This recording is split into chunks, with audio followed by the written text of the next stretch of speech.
Nós estamos numa série de mensagens a respeito da paixão de Cristo, porque você sabe que daqui a alguns domingos nós vamos chegar na Páscoa, e a gente precisa entender algumas coisas a respeito disso, o porquê de Jesus fazer isso, como Ele fez isso, o que isso significa para nós. Então, desde o domingo passado até o dia de Páscoa, nós vamos ter aqui algumas palavras que fazem muito sentido à vida cristã, Romanos 3, do 21 em diante.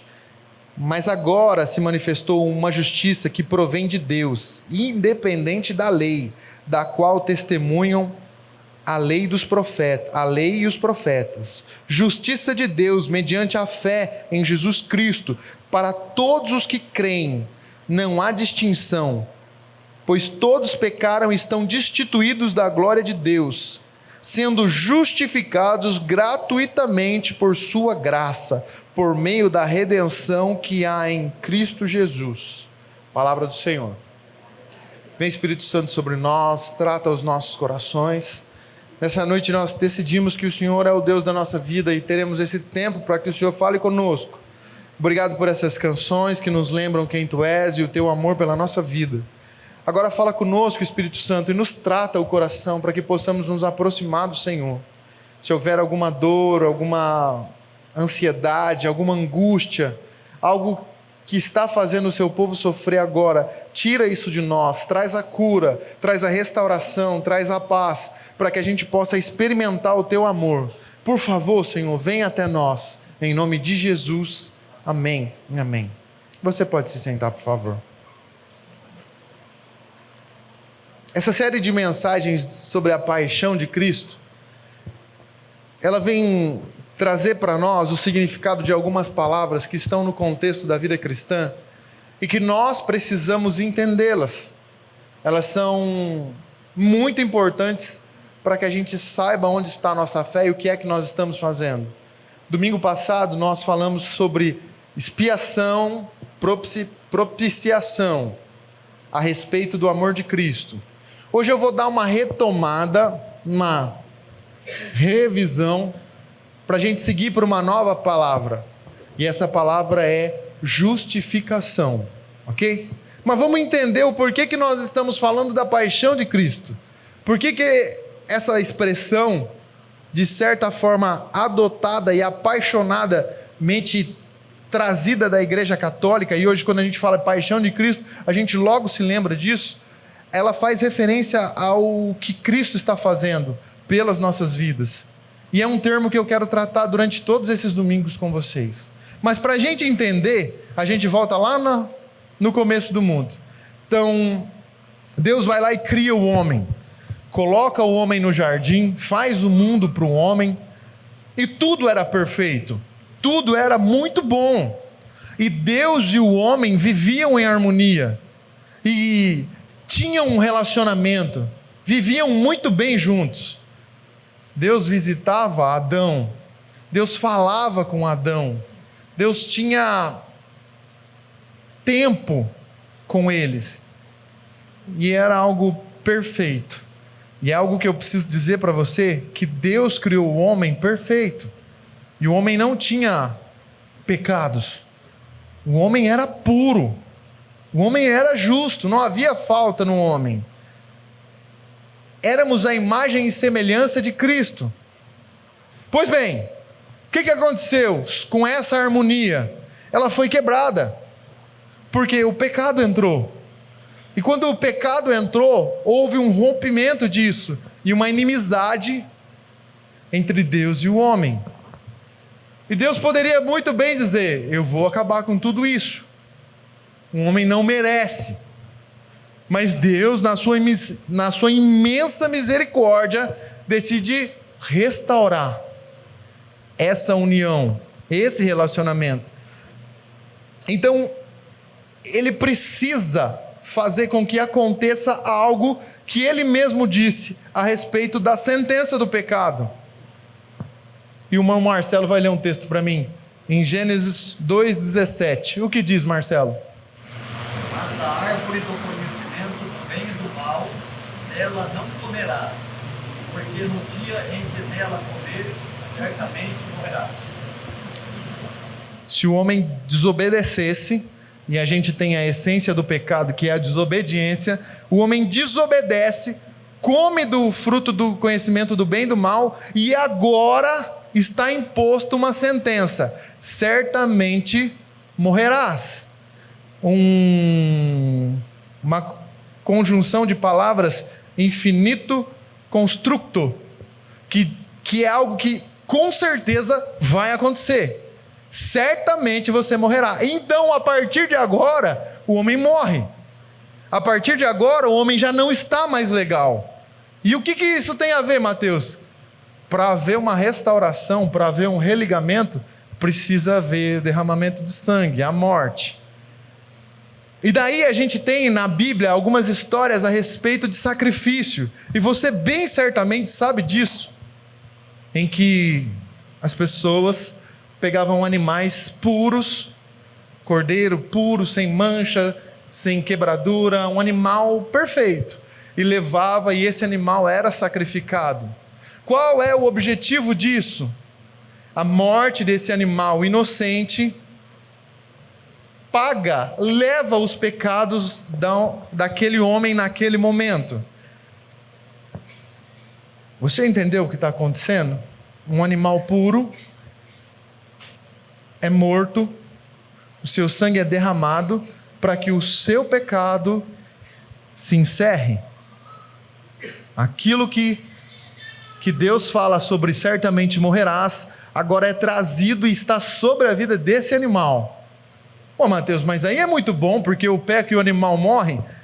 Esse é o pensamento do homem. Não ter responsabilidade sobre o seu pecado. Qual que era a ideia?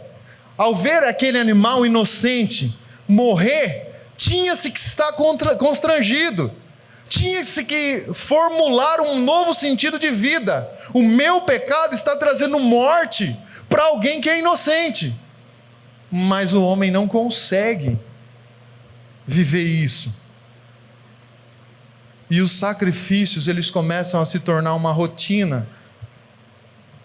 O sangue de um monte de animal inocente, de um monte de... não consegue mais constranger a humanidade, não consegue mais trazer para o homem a essência da vida perto de Cristo, perto de Deus.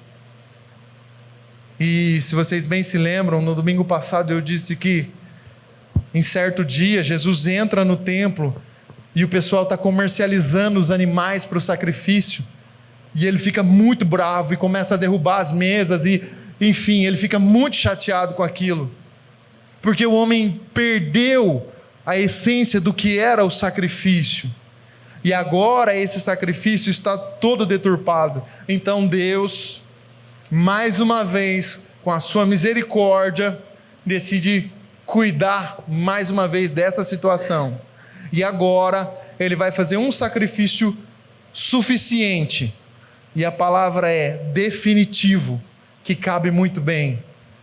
Jesus é o cordeiro puro, que vai fazer o sacrifício definitivo por todos nós.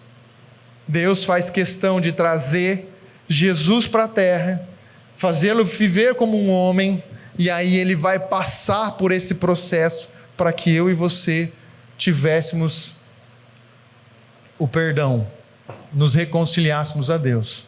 Daí a primeira fase da paixão de Cristo, que é a expiação e propiciação. O que Jesus faz, sendo aquele cordeiro, é isso. E domingo passado eu disse, expiação e propiciação é purificação de crimes ou faltas cometidas, penitência, castigo ou cumprimento de pena, sofrimento compensatório de culpa, ação de conseguir perdão de uma divindade. Exatamente isso que Jesus fez por nós. Tomou sobre ele a culpa que estava sobre nós. E agora nós não precisamos mais sacrificar um animal, porque Cristo foi perfeito no seu sacrifício, e ele fez isso por todos nós. Pois bem, Mateus, você falou que A morte então passou para Jesus, ele é o definitivo, isso é a expiação e a propiciação. Mas e agora? Jesus leva sobre ele toda a culpa, certo? E agora acontece algo que é da parte de Deus sobre nós. E é a palavra que nós vamos falar hoje, a justificação. Esse é um ato da parte de Deus que nos traz a paz com Deus. Lembra? O homem, Deus, o homem e o pecado entra no meio e cria-se uma inimizade. Agora, esse ato de justificação tem o intuito de trazer a paz nossa para com Deus. E uma coisa que precisa ficar cravado nos nossos corações é que justificação é tornar alguém justo. Exatamente. Eu e você nos tornamos justos diante da atitude de Deus na fé em Cristo Jesus. Uma coisa que precisa ficar clara e sobre o texto que nós lemos é que todos nós pecamos. Não há um que não tenha pecado. Por mais pequeno, por mais bonzinho, por mais diferente, por mais velho, por mais que seja quem for, todos pecaram e precisam da misericórdia de Deus. Porque todos, não tem exceção. Não ao pastor, não à irmã, não. Todos precisam da misericórdia de Deus. E por que eu estou dizendo isso para vocês? Para que vocês entendam. Para que vocês entendam que nós não somos diferentes, que nós somos iguais. E que nós todos precisamos da misericórdia de Deus. E às vezes a gente se esquece disso e começa a viver uma vida achando que nós somos melhores ou maiores que o nosso próximo. Porque ele vive uma vida diferente, num lugar diferente, com um dinheiro diferente, ou com uma fé diferente. Não nos faz diferentes. Todos pecaram e todos carecem dessa misericórdia, da glória de Deus. Entendido que todos nós temos um problema, a gente precisa frisar que esse ato é de Deus. A justificação foi feita por Deus, somente Deus e nada mais. Para ficar mais claro isso, a gente precisa imaginar uma cena de um tribunal, e aí fica claro. O que acontece? Jesus Cristo passa por aquilo, é expiado no nosso lugar, né? Morto, a pena vem sobre ele, o sangue dele derrama, e agora isso vai para um tribunal. E quando chega no tribunal, nós somos tornados justos por conta disso. É um ato que não tem a ver comigo e com você. Eu e você não podemos fazer nada para ser justos, para merecer ter o contato com Deus novamente. Nós não podemos fazer nada por isso. A minha oração, o meu convívio com Deus, não pode fazer nada para que você se torne justo ou para que eu me torne justo. Isso foi algo que Deus fez. E é graça, é misericórdia. Ele, é tudo dele. Entendido que é Ele que fez. Mateus, eu entendo que Ele fez isso, mas como é que eu vou viver isso? E aí que entra a fé. A justificação, o tornar-se justo através de Jesus, tem uma ligação muito forte pela fé. Se nós não acreditarmos que Jesus fez isso, se nós não vivenciarmos que Jesus fez isso, nós não vamos ter isso na nossa vida. Irmão, abra para mim Gálatas 2,16. Nós precisamos entender que a fé não é simplesmente dizer, eu creio, mas a fé é igual ao amor, ela vem seguida de uma ação. E se você disser, eu creio, você precisa viver isso na tua vida. É por isso que é formada a religião. Porque muitas pessoas dizem que creem em Jesus, no seu sacrifício, mas não conseguem experimentar isso. E vivem a mesma coisa que aquelas pessoas viviam no passado, com os seus sacrifícios. Um mero ritual, algo que não vai. O Senhor está interessado nos nossos corações e na verdade de vida. Ele não está nem aí para ritual, Ele não está nem aí para religiosidade e religião. Ele quer a gente, Ele quer um relacionamento. Lembre-se do início, quando Ele criou tudo. O intuito dele com o homem era um relacionamento, era ter esse tempo. E o homem conseguiu quebrar, e Ele agora faz esse plano de restauração. E às vezes a gente acha que é possível, através de nós, fazer alguma coisa para se ligar a Deus. Isso não tem a ver com nós, tem a ver com Ele. Gálatas 2,16 diz o seguinte. Quem? Calma, um de cada vez. Gálatas 2,16. Quem abriu? Mas gente, você que... Ô, minha irmã, agora sim, vá.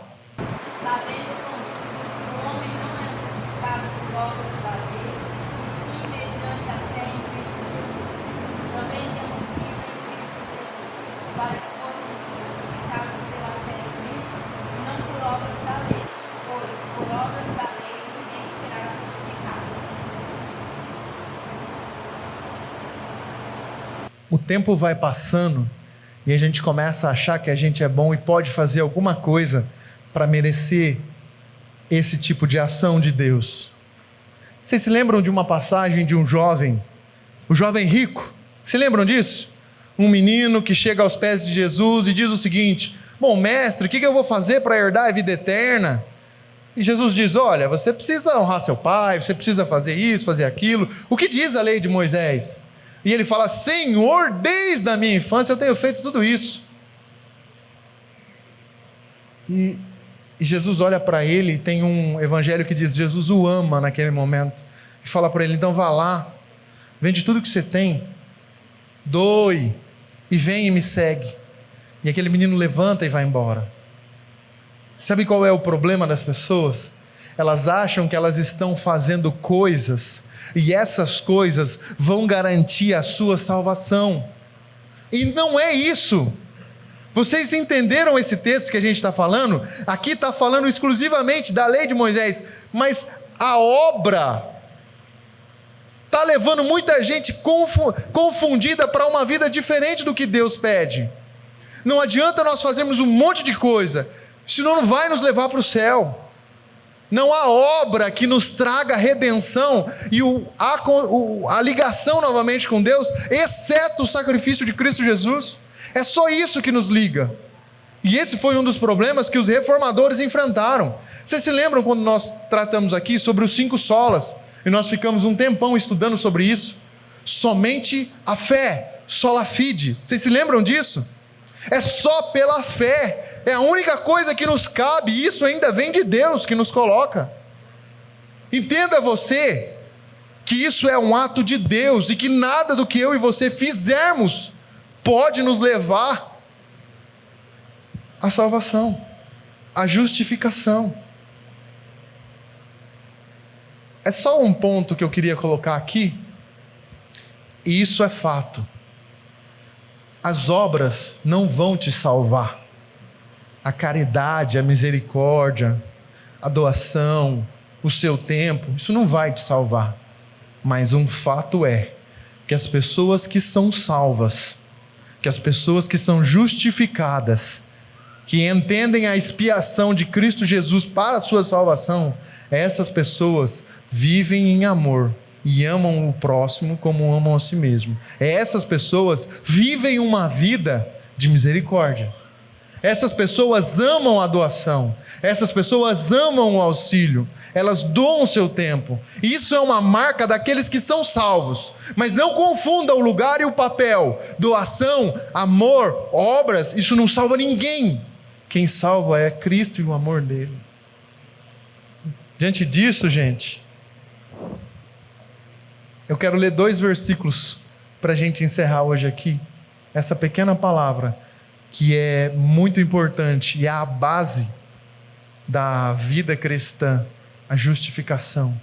E dentro da paixão de Cristo, desse amor intenso, expressivo e poderoso, que não é só palavras, mas é obra, a gente precisa entender que nós somos justificados por Deus, através da fé em Cristo Jesus. Agora, eu e você, somos justos para nos ligarmos novamente a Deus, através da fé no sacrifício de Cristo Jesus. Romanos 5:1, por favor. Depois, Romanos 8:1, por favor.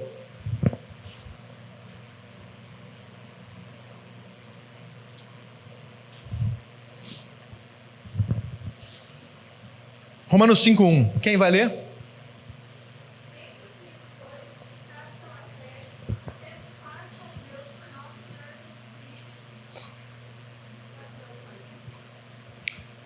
Lê de novo, Rê, por favor.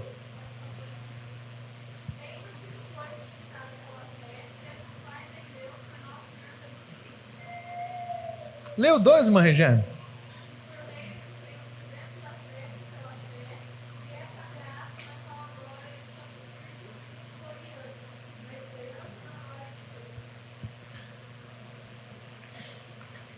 Foi claro. Você entendeu?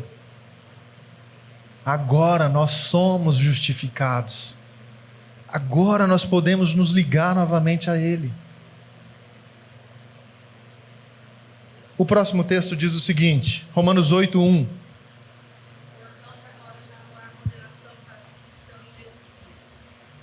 Faz de novo, irmã.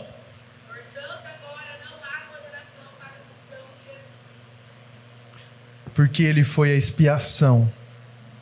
Porque Ele foi aquele que levou a culpa sobre Ele de todos os nossos pecados. Até mesmo esses que nós não cometemos ainda, mas vamos. Porque Ele, através de Deus, pela fé em Cristo Jesus, nos justificou. Então agora não há mais condenação para nós. Amém? Você esperava uma cintada hoje, né? Esperava um puxão de orelha. E eu vim aqui dizer para você que você foi justificado. Que Deus te tornou justo através de Cristo Jesus. E é isso, meu irmão. Eu queria que você ficasse de pé.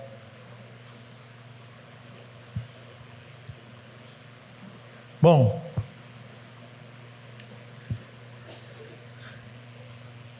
E como rapadura é doce, mas não é mole, né? A pergunta que eu vou te fazer nessa noite é: como é que você está respondendo a essa justificação?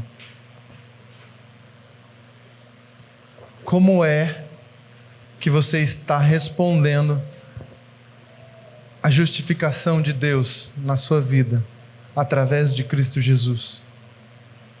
O que você tem feito? A paixão de Cristo é uma expressão forte, potente, mas só vai ser uma expressão se ficar em palavras.